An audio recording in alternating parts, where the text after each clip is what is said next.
Today we are learning the Savanna or Sudan climate, the real land of transition.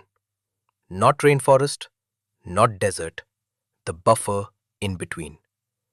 And that is exactly why this climate matters.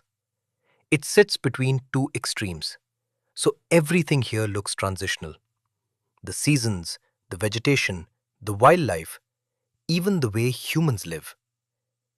If you understand this as a transition zone, the whole chapter starts making sense. Start with the logic of location. The savanna climate is a transitional type of climate. It is literally sandwiched between the wet equatorial forest below and the dry trade wind deserts above. That is the mechanism. Not random distribution, climatic transition. Latitudinally, it stays within the tropics, between Cancer and Capricorn. Now, this is where most aspirants waste time. They start memorizing countries first. Don't. First, remember the pattern. This is the buffer zone where the jungle fades into the desert. Once that mental image is clear, the map becomes easy. Now to global distribution. And this is why it is called the Sudan type. It is named that way because the wet-dry contrast is especially well developed in Sudan, where the seasonal distinction is very visible. The major regions are in Africa, South America, and Australia. The highlighted examples here are Sudan and Nigeria, the Brazilian highlands, Northern Australia, and one line many students completely miss: India too. Do not exclude India from your mains answers here. That is a classic mistake. Large areas of India fit this broader savanna type classification. So if you leave India out, you make your answer look borrowed, not understood. Now let's understand the climate engine itself. This climate runs on distinct seasons. Temperature generally stays between 18 degrees Celsius and 30 degrees Celsius.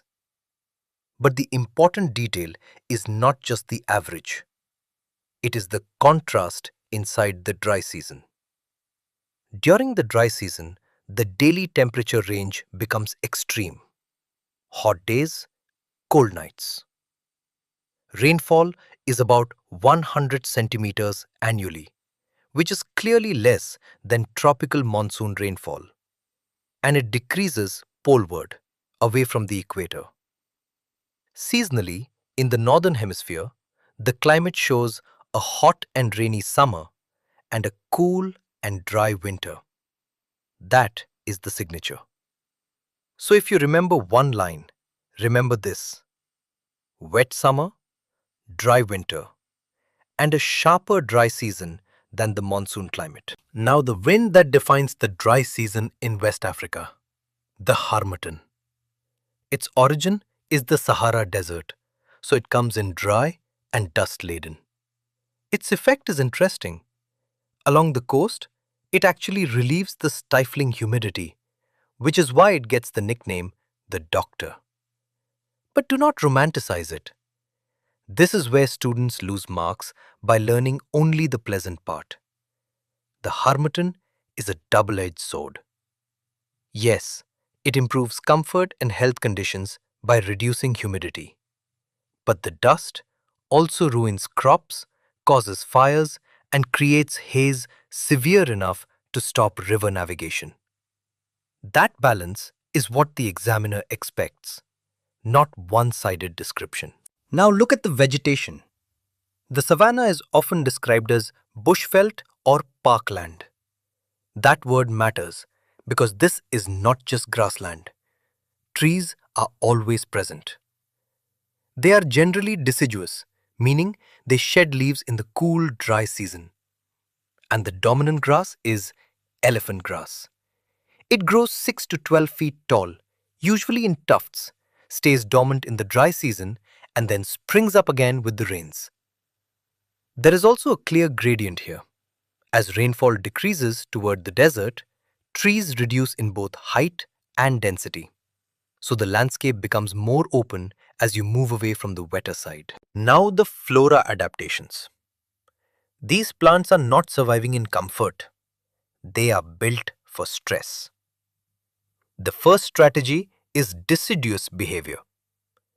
Trees shed leaves in the cool, dry season to reduce transpiration, which simply means water loss through leaves.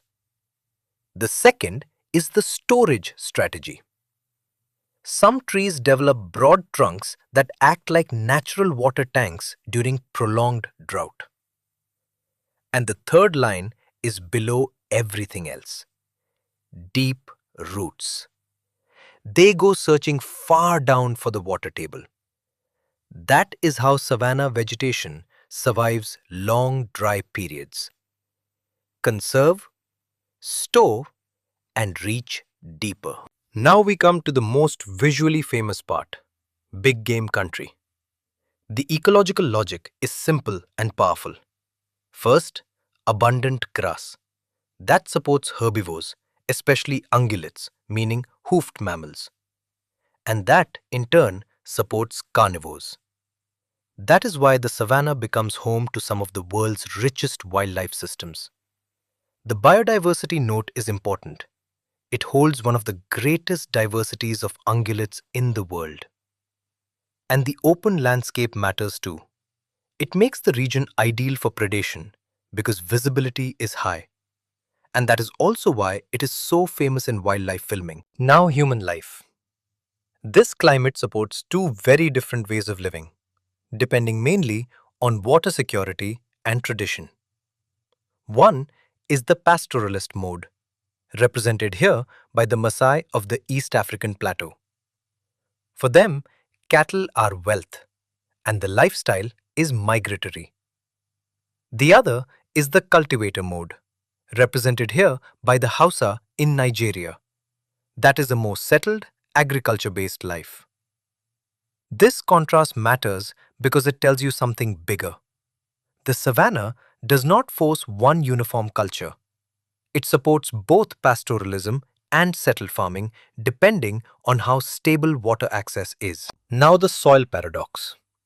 The region gets rain, but the soil still struggles. Why? Because the process works against fertility. First, leaching. Torrential rains wash nutrients away. Then baking. Intense heat evaporates moisture. Then hardening. The soil becomes brick-like, forming laterite. Laterite means iron-rich, hardened tropical soil that becomes poor for cultivation unless treated. The result is low fertility. That is why heavy manuring is often needed to support crops. And this is not a side note. This is a mains quality explanation for why many African regions continue to face food security problems despite having a rainy season. Rain alone is not enough. Soil quality decides productivity. Now the economic potential. This region has a real future, but only if you understand what it is naturally suited for. First, it is cattle country. The natural environment supports meat and milk production. Then comes plantation potential. The key crops mentioned here are cotton, tobacco, coffee, oil palms, and sugarcane. And the major food crops are maize, millet, and groundnuts. So the savanna is not just a wildlife landscape. It is also a serious agricultural and livestock zone, provided soil and water constraints are managed properly. Now let's lock the whole chapter into one revision frame. Location: a transitional zone, roughly 10 degrees to 20 degrees north and south, between rainforest and desert. Climate: wet summer, dry winter. Temperature around 18 degrees to 30 degrees Celsius. Wind: the harmattan, dry, dusty, and called the doctor. Vegetation: parkland or bushveld, with elephant grass and deciduous trees. Soil: leached, lateritic, and low in fertility, so it needs heavy manure. Economy, big game, cattle, and plantation potential. Now here's your homework. Build this exact cheat sheet from memory on a blank page: location, climate, wind, vegetation, soil, economy. If you can reproduce that grid without looking, you won't just remember the savanna climate, you'll own it and be exam ready.